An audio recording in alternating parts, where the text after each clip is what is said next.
Bagi yang telah menonton Black Panther Wakanda Forever pasti melewatkan beberapa hal ini, atau bisa dikatakan sebagai Easter egg yang memang ada di film-film Marvel. Sebelum lanjut ke pembahasan, boleh support kita melalui Sosiabas dan bisa juga join jadi member untuk mendapatkan berbagai keuntungan yang sudah kita tawarkan.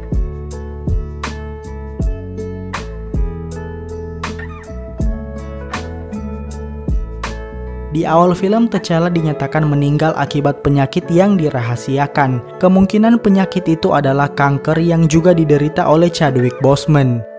Di film ini kita diperkenalkan dengan karakter Dora Milaje baru yang bernama Aneka. Dia diperlihatkan suka melanggar peraturan yang ada dan secara tersirat diungkap di akhir film kalau Aneka punya hubungan tertentu dengan Ayo, tepatnya saat Aneka mencium kepala Ayo. Kaum Talokan diperkenalkan secara horor di awal, di mana mereka punya kemampuan hipnotis melalui nyanyian, dan sepertinya ini menjadi alasan kenapa mitos seperti Siren atau Putri Duyung ada, yang dikatakan sering mengganggu pelaut dengan nyanyian yang indah.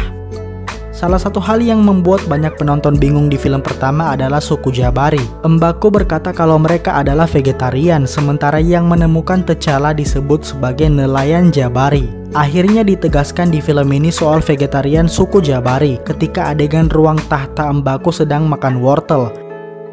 Setelah para fans digoda di akhir Miss Marvel dengan soundtrack animasi X-Men jadul, akhirnya kita benar-benar punya karakter mutan di MCU, di mana Namor yang mengaku kalau dirinya adalah mutan. Dengan begini sama seperti di komik, Namor juga bisa disebut sebagai mutan pertama di MCU.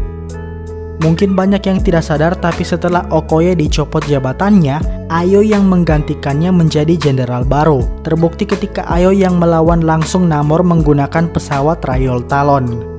Kalau Wakanda punya slogan Wakanda Forever, maka Talokan punya Likik Talokan. Sementara itu Talokan juga punya salam versi mereka. Ketika Wakanda berbentuk menyilangkan kedua tangan sambil mengepalkan tangan, salam ala Talokan berbentuk mirip dengan Kamehameha atau posisi mulut hiu yang menganga. Bukan untuk meniru Kamehameha, tapi justru salam Talokan ini didasarkan pada beberapa lukisan dari suku Maya dan Aztec kuno yang benar-benar ada.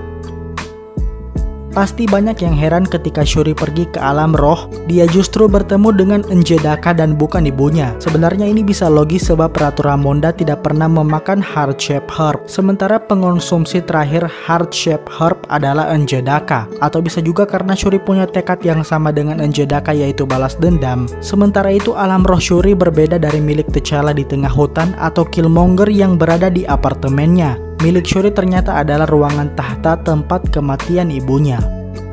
Shuri ternyata berhasil merancang kostum baru untuk dipakai para pasukan elit Dora Milaje. Kostum ini dinamakan Midnight Angels dan memang persis seperti di komik. Dengan begini bisa memungkinkan pasukan polisi rahasia Wakanda Hattusiraze di komik untuk muncul di film yang ketiga. Seiring dengan dia yang dikuasai balas dendam seperti Killmonger, rambut Shuri juga diubahnya menjadi mirip dengan sepupunya itu. Ada banyak callback atau adegan yang sengaja dibuat mirip dengan film pertama di sequel ini. Misalnya kedatangan Queen Ramonda di Wakanda mirip dengan pembukaan film pertama, di mana diperlihatkan pemandangan beserta lagu Wakanda. Ada pula ritual pengangkatan menjadi raja yang sama, walaupun Shuri yang benci tradisi tidak hadir, tapi ada M'Baku di sana seperti di film pertama. Misi ketika Okoye menyelamatkan Everett Ross kalau diperhatikan mirip seperti ketika adegan T'Challa menyergap pasukan di hutan Nigeria pada film pertama. Dan Shuri berkunjung ke sekolah Nakia dibuat mirip seperti ketika T'Challa berkunjung ke apartemen tempat pamannya terbunuh dahulu. Banyak yang lupa tapi griot alias kecerdasan buatan milik Shuri yang mirip Jarvis sudah muncul di film pertama, tepatnya ketika dia membantu Everett Ross bertempur memakai pesawat. Mungkin banyak yang tidak sadar sebab memang di sequel peran griot lebih banyak daripada yang sebelumnya. Terungkap secara mengejutkan di sini kalau Valentina Allegre de Fontaine adalah mantan istri dari Everett Ross. Maka dari itu terlihat lebih jelas Valentina di fase keempat ini punya peran yang mirip seperti Nick Fury di fase pertama. Bedanya kalau Nick Fury mengumpulkan Avengers, maka Valentina mengumpulkan Thunderbolts. Selain pesawat Royal Talon yang sudah muncul dari film pertama, kita diperkenalkan dengan pesawat tempur Wakanda lain buatan Shuri yang diberi nama Sunbird dan sepertinya punya kekuatan berkali-kali lipat lebih daripada Royal Talon. Kalau diperhatikan, warna kulit rakyat Talokan akan jadi biru ketika di darat, sementara akan berubah menjadi normal kembali ketika di air. Tentu saja kecuali Namor karena dia adalah mutan. Diungkap di sini kalau nama Namor merupakan pemberian dari musuhnya, tepatnya seorang pendeta Spanyol yang mengatakan kalau dia tidak punya cinta, yang dalam bahasa Spanyol disebutkan seperti Namor. Hal tersebut diamini oleh Namor yang memang tidak punya cinta terhadap dunia permukaan. Di film pertama kita hanya diperlihatkan penampakan sekilas dari Jabari Land, tapi akhirnya di film kedua bisa dengan jelas terlihat bahwa Jabari juga punya patung gorila di gunung mereka, mirip dengan Wakanda yang punya patung panther di gunung Bashenga.